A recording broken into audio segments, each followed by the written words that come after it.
Hello and welcome back to another video presentation from trainingride.com. Today the topic is QTP.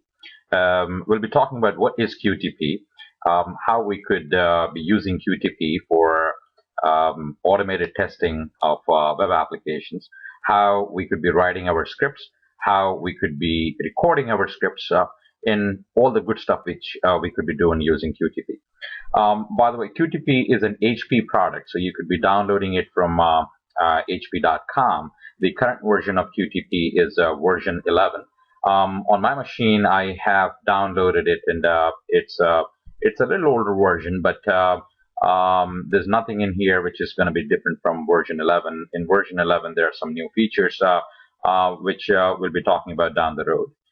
For now, this is QTP 10, and I've opened my QTP, and this is what you're seeing in here. As any other software out there, you have in our QTP as well, you have the menu items here on the top. And what these menu items they do, they basically, let's say if you need to open a new test, you could be going into File, and then you could be opening a new test. When I do that, it's going to give me two windows here, one on the left which basically talks to me as what is this test called right now. Right now, since I have not saved it, it is called as test, and in there is something called an action 1. I'm going to come back and then talk about what these actions are, but if we're looking at action 1 here is where we will be writing our scripts. Our script in QTP would be written in a language called VB script. Now, there are two ways of writing our test here.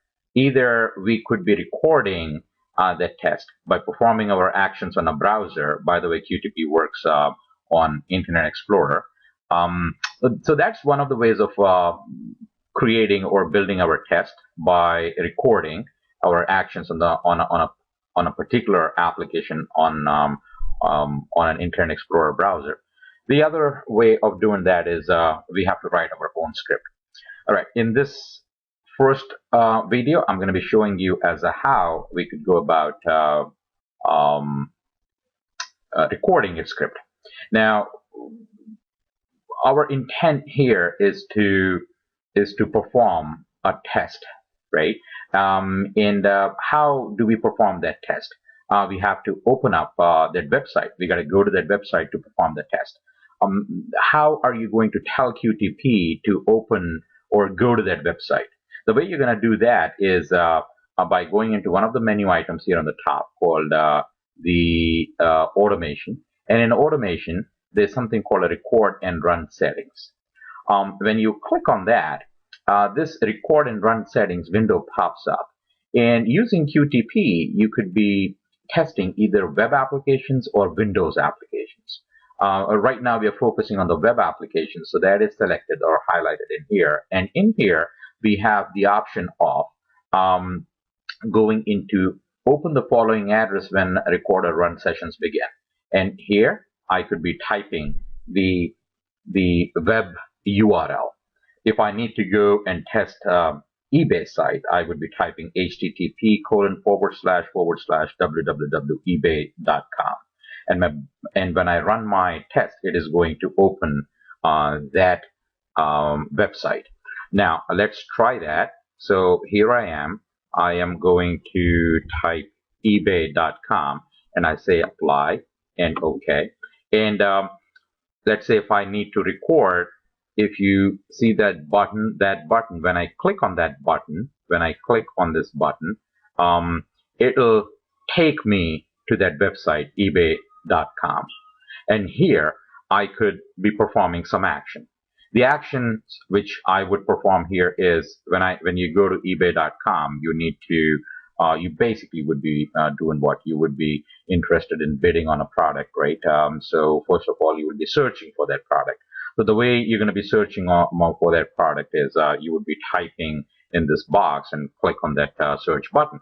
So I'm going to come in here and then type something like Nike shoes, right?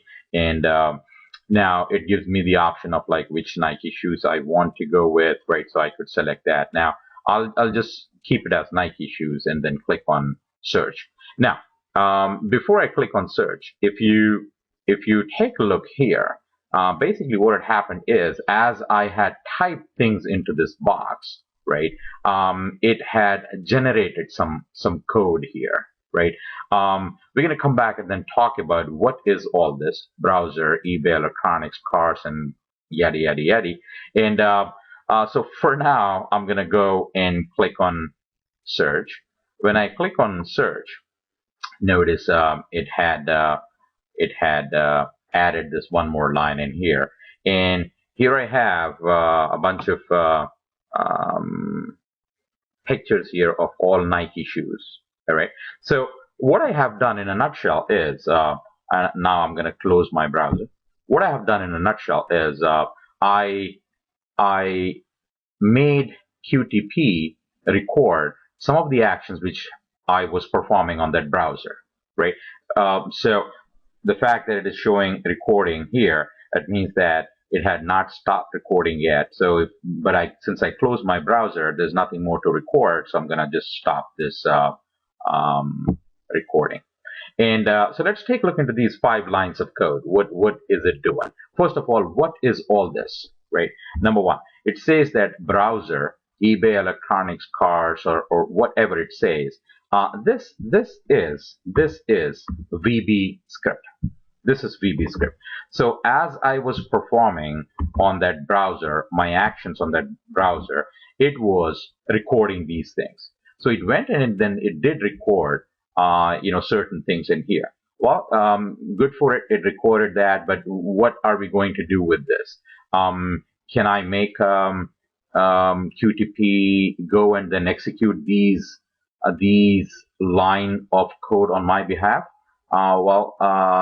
Let's see how we can do that. For that, since I have recorded, now I am going to run it. Run is basically telling it to execute these lines, go in and perform these lines of code. But where is it going to go and perform that? I think it's going to go and do that on the browser, right? But where did we tell that? That was told in the automation section. When you go into the automations and the record and run settings, we have said that, hey, you are going to open this address, and then once you open that address, you will be performing these actions. All right. Okay. Now, let us see if it is going to do that for us. So I'm going to run, and this box pops up. It tells us that hey, when I run, I might find some results of whether it's a pass or a fail. Where do you want me to store that? Do you want me to create a new folder and store it in that folder, or would you not care if I just put it in the temporary folder? For now, since this is just a part of learning right now, I might not do much with that folder, so I'm not putting it into a new folder, results folder. So I'm just going to be dumping it into what is called the temporary folder, which happens to be at this location on my machine. I'm going to hit OK.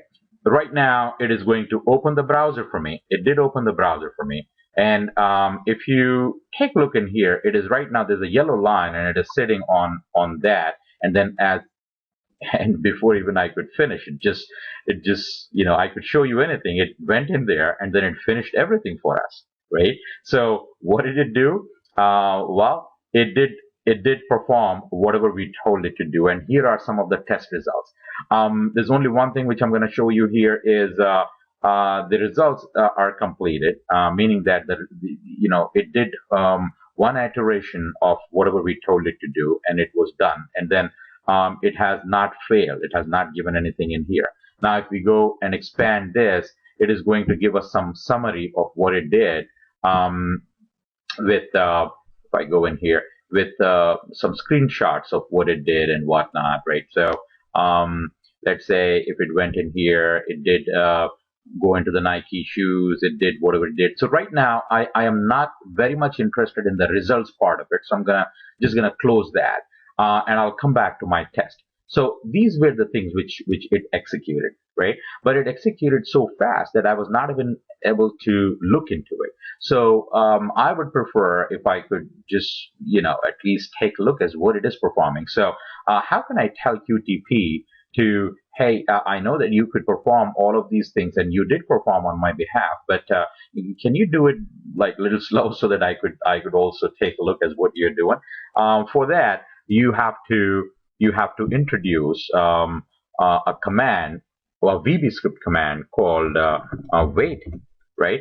And as you see, as soon as I type wait, there is something called seconds here, right? So how many seconds you want it to wait? Well, I'm going to go with, let's say, 2 seconds is fine. So it is going to open the browser because of this automation in record and run settings. It is going to open eBay as the browser, and it is going to do this. It is going to type this Nike shoes in there, and then it's going to wait for 2 seconds, and then it is going to perform this, right?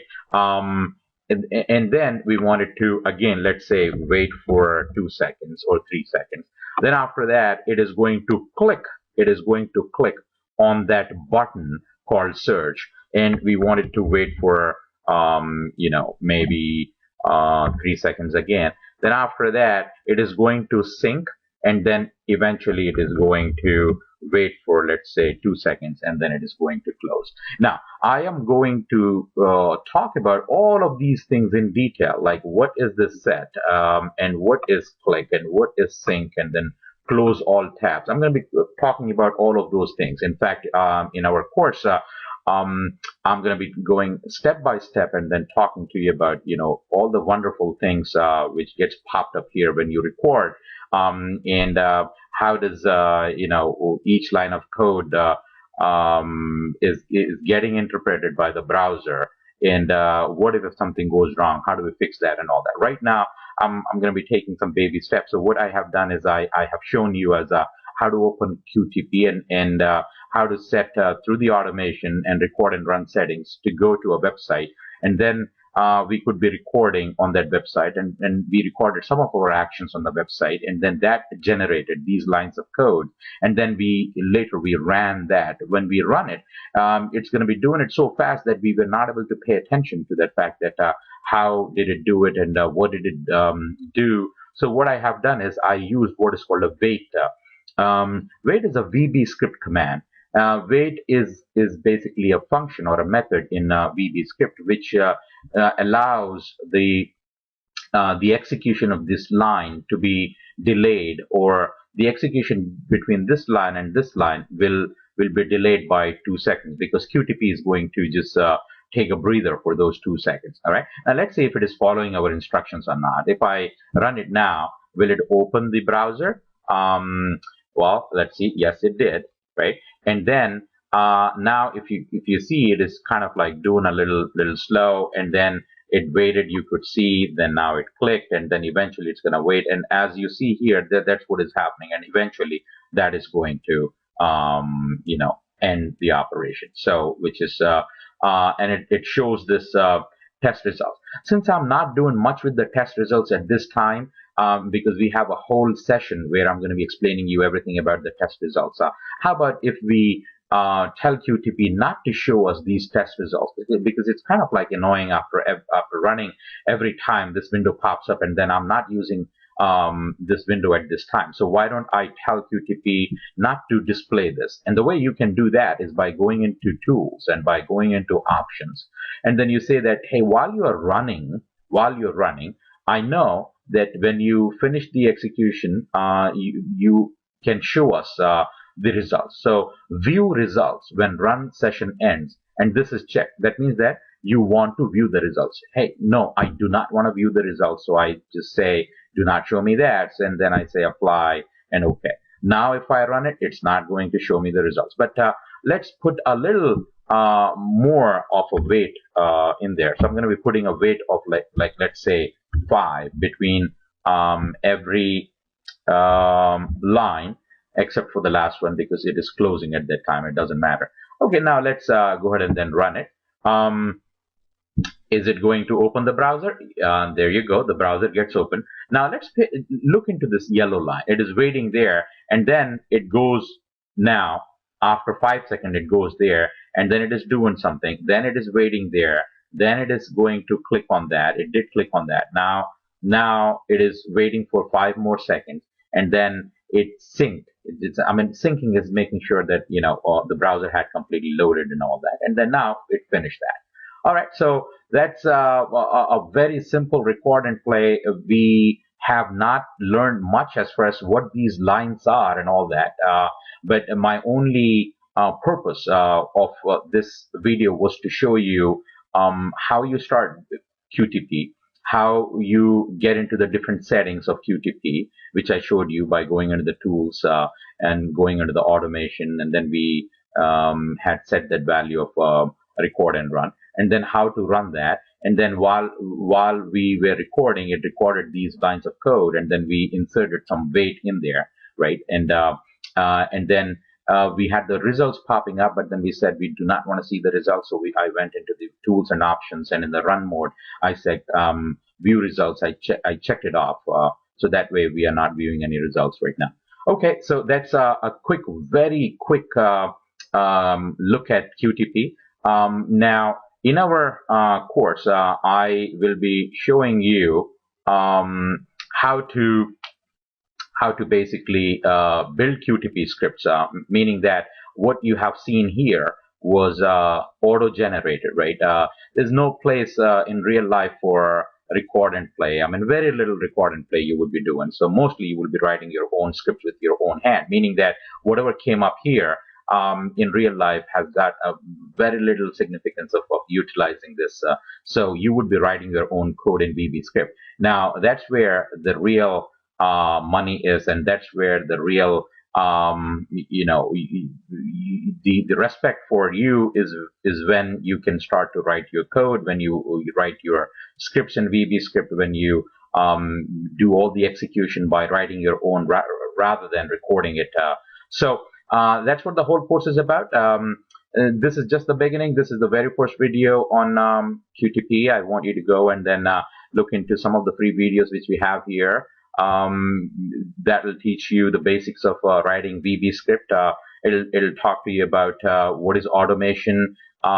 Here are some of the videos, as you can see here. What is automation testing? Learn how to build a data-driven framework. There I've explained you everything about how you could be creating and I would say 1% of my course is record and play. 99% of the course is all about writing your own scripts, because that is exactly what you would be asked in the interview, and that is exactly what you would be performing in real life, not the record and play. But then record and play is also important for you to go and then take a look into how to do some basic things, and that's what we'll be continuing to put out there with my free video series. If you're interested in looking into how to write VB script, again, these are the free videos which you could be watching and then trying things. I have videos on VB scripting. I have some videos on QTP itself. So if watching those videos generates your interest in learning this tool, then take a look into our classes, and we suggest that if this is something which you want to do, then get enrolled into our courses, and in 6 weeks you'll be learning quite a bit of QTP. In fact, enough that you could be building a data-driven framework using all VB script in QTP. Well, that's about it for this session. I'm going to come back with more of QTP free videos for you, where you could learn a lot of QTP. So relax and just keep an eye on this website, and then you'll be finding some of the videos coming out there. Until then, take it easy. See you in the next video.